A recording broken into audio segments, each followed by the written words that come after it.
আসসালামু আলাইকুম প্রিয় দর্শক, এই যে বাসগুলো আপনারা দেখতেছেন, এই বাসগুলোর ভিতরে আগে কোনো সিট বেল্ট ছিল না। এই বাসগুলোর ভিতরে আগে কোনো সিট বেল্ট ছিল না। আগে এইসব কারগুলোতে সিট বেল্ট ছিল, কিন্তু মালয়েশিয়ার সরকার আজকে থেকে নিয়ম করছে যে এই প্রতিটি বাসের সিট বেল্ট থাকতে হবে। আর এই সিট বেল্ট যাত্রীরা ব্যবহার করতে হবে। যাত্রীরা যদি এই সিট বেল্ট ব্যবহার না করে তাহলে তাদেরকে 300 রিঙ্গিত জরিমানা করবে। একজন যাত্রীকে 300 রিঙ্গিত জরিমানা করবে। মানে মালয়েশিয়াতে সম্প্রতি দেখা গেছে কি অনেক দুর্ঘটনা ঘটছে। কয়েকদিন আগে দেখেন নাই, একটা বাসের ভিতরে প্রায় 11-12 জন মানে ব্যক্তি মারা গেছে। এই কারণে মালয়েশিয়ান সরকার কি করছে, নতুন এই ঘোষণা দিচ্ছে।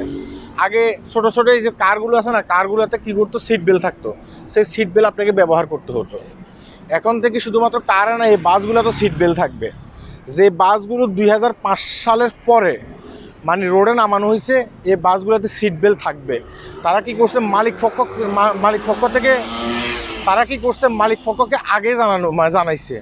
আর মালিক পক্ষ ইদানিং অনেক বাসে কিন্তু সিট বেল্ট ব্যবহার করা শুরু করে দিয়েছে। এবং কি যে বাসগুলো 2005 সালের আগে রোডে নামানো হয়েছে, এই বাসগুলোতে ধীরে ধীরে সিট বেল্ট বানানো হবে। বাস মালিক সমিতি এই কথাগুলো বলেছে। এবং কি আমাদের অনেক বাংলাদেশি ভাই প্রতিদিন কাজের সন্ধানে এক জায়গা থেকে অন্য জায়গায় যেতে হয় এই লং বাসগুলোর করে। এই বাসগুলোর করে যখন আপনি যাবেন, আপনাকে সিট বেল্ট ব্যবহার করতে হবে। এই বাসের যে ড্রাইভার আছে, ড্রাইভার আপনাকে বলে দেবে সিট বেল্ট ব্যবহার করার জন্য। আর আপনি যদি সিট বেল্ট ব্যবহার না করেন, আপনি 300 রিঙ্গিত পর্যন্ত জরিমানা হতে পারে। এবং কি বাসের ভিতরে সিসিটিভি থাকবে, প্রতিটি বাসের ভিতরে সিসিটিভি থাকবে। ও ড্রাইভার যদি আপনাকে না বলে, সে ড্রাইভারেরও কিন্তু 300 রিঙ্গিত জরিমানা করা হবে সিসিটিভি পর্যালোচনা করে।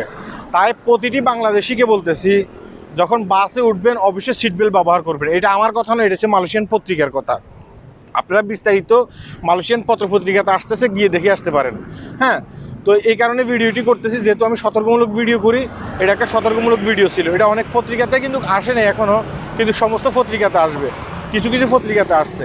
সিট বেল্ট অবশ্যই ব্যবহার করবেন। সিট বেল্ট যদি ব্যবহার না করেন তাহলে দেখা গেছে কি 300 রিঙ্গিতের উপরে আপনার জরিমানা করতে পারে।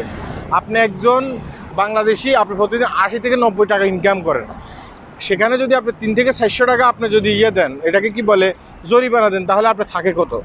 এই কারণে সতর্ক হবেন, সতর্ক হয়ে চলবেন। হ্যাঁ, শুধুমাত্র এই যে কারগুলোতে না, হ্যাঁ, বাসের ভিতরে দেখা গেছে কি আপনাকে করতে হবে, সিট বেল্ট ব্যবহার করতে হবে এখন থেকে। আল্লাহ হাফেজ।